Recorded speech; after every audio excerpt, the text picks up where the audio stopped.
रोजाना 10 मिनट देना आपकी जिम्मेदारी है और आपको इंग्लिश में माहिर करना हमारी जिम्मेदारी है। जी हाँ, अगर आप जुमले बनाते हैं और जुमले बनाते हुए सोचते हुए अटक जाते हैं कि इनकी इंग्लिश ट्रांसलेशन क्या होगी, तो इन्हीं जुमलों का सोल्यूशन है हमारा ये चैनल।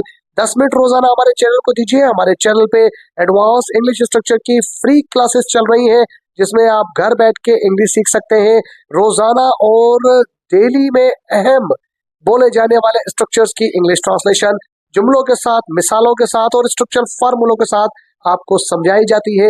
अगर आप चाहते हैं कि आप किसी सेंटर में ना जाए, आप बड़ी उम्र के हो गए, घर बैठे इंग्लिश सीख लें, तो आप हमारे चैनल को सब्सक्राइब करके अपनी इंग्लिश को बाकायदा घर बैठे इम्प्रूव कर सकते हैं।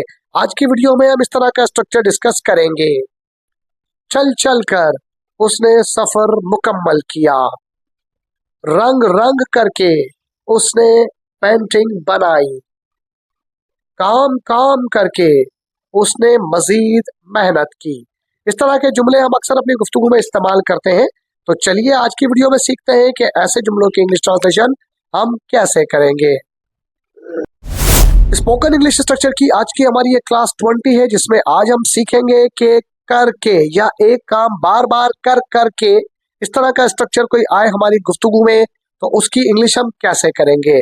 तो उस तरह के इंग्लिश के जुमलों के लिए हम इस्तेमाल करते हैं फ्रॉम, और फ्रॉम का वर्ड इस्तेमाल करते हुए आज हम ये स्ट्रक्चर बनाना और इसकी मिसालें सीखते हैं। चलिए वीडियो का आगाज करते हैं। अब इन जुमलों को इंग्लिश में बोलिए। रो रो कर वो बेहोश हो गया, रो रो कर वो बेहोश हो गया। He is unconscious from weeping. He is unconscious from weeping.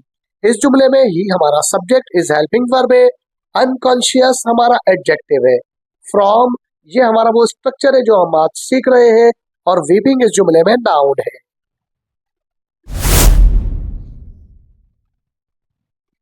चल चल कर वो थक गई, चल चल कर वो थक गई। She is tired from walking. She is tired from walking. इस जुमले में she हमारा सब्जेक्ट है, is हेल्पिंग वर्ब है, tired ये हमारा एडजेक्टिव है, from वो हमारा स्ट्रक्चर है जिसको हमने आज सीखा है, walking ये एक नाउन है। हंस हंस कर उसके पेट में दर्द हो गया, हंस हंस कर उसके पेट में दर्द हो गया। His stomach hurts from laughing. His stomach hurts from laughing. इस जुमले में his stomach सब्जेक्ट है, hurts वर्ब है, from वो स्ट्रक्चर है जो हम आज सीख रहे हैं, और laughing नाउन है।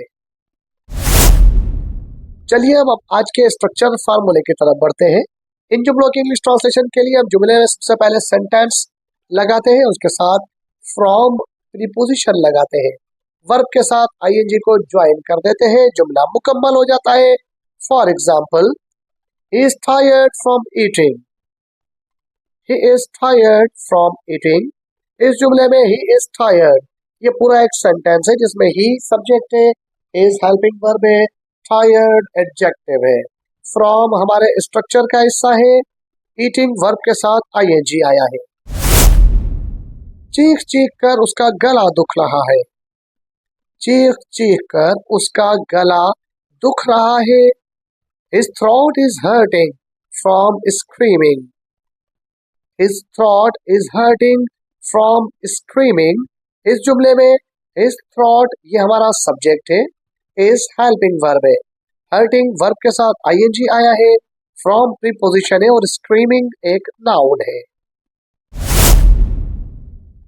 रो रो कर उसकी आंखें सूज गई है, रो रो कर उसकी आंखें सूज गई है।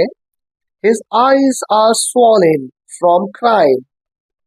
His eyes are swollen from crying. इस जुमले में his eyes हमारा सब्जेक्ट है, are हेल्पिंग वर्ब है, swollen एडजेक्टिव है, from वो स्ट्रक्चर है जो आज हम सीख रहे हैं, crying वर्ब के साथ आईएनजी आया है। अब हम बढ़ते हैं हमारी आज की एक्सरसाइज की तरफ, लेकिन एक्सरसाइज को डिस्कस करने से पहले डू रिमेंबर कि आज हमने फ्रॉम प्रीपोजिशन को लगाते हुए एक ऐसा स्ट्रक्चर लगाया है या बनाया है जो इससे पहले मुझे यकीन है आपने कभी भी और कहीं भी नहीं सीखा होगा, नहीं पढ़ा होगा। इसी तरह के मुनफरिद स्ट्रक्चर सीखने के लिए हमारे चैनल से जुड़ जाइए। जो आज हमने स्ट्रक्चर सीखा है, घर बैठ के इस तरह के जुमलों की प्रैक्टिस कीजिए, मजीद जुमले बनाइए, दोस्तों यारों से ये जुमले अपनी गुफ्तगू में इस्तेमाल कीजिए ताकि स्ट्रक्चर भी आपको समझ में आ जाए और इंग्लिश स्पीकिंग भी आपकी इम्प्रूव हो जाए। फर इंग्लिश बोलने में आपको कोई प्रॉब्लम ना हो और जुमले जैसे ही आपके जहन में आए आप उनकी ट्रांसलेशन भी बआसानी कर सके। आज की एक्सरसाइज ये है,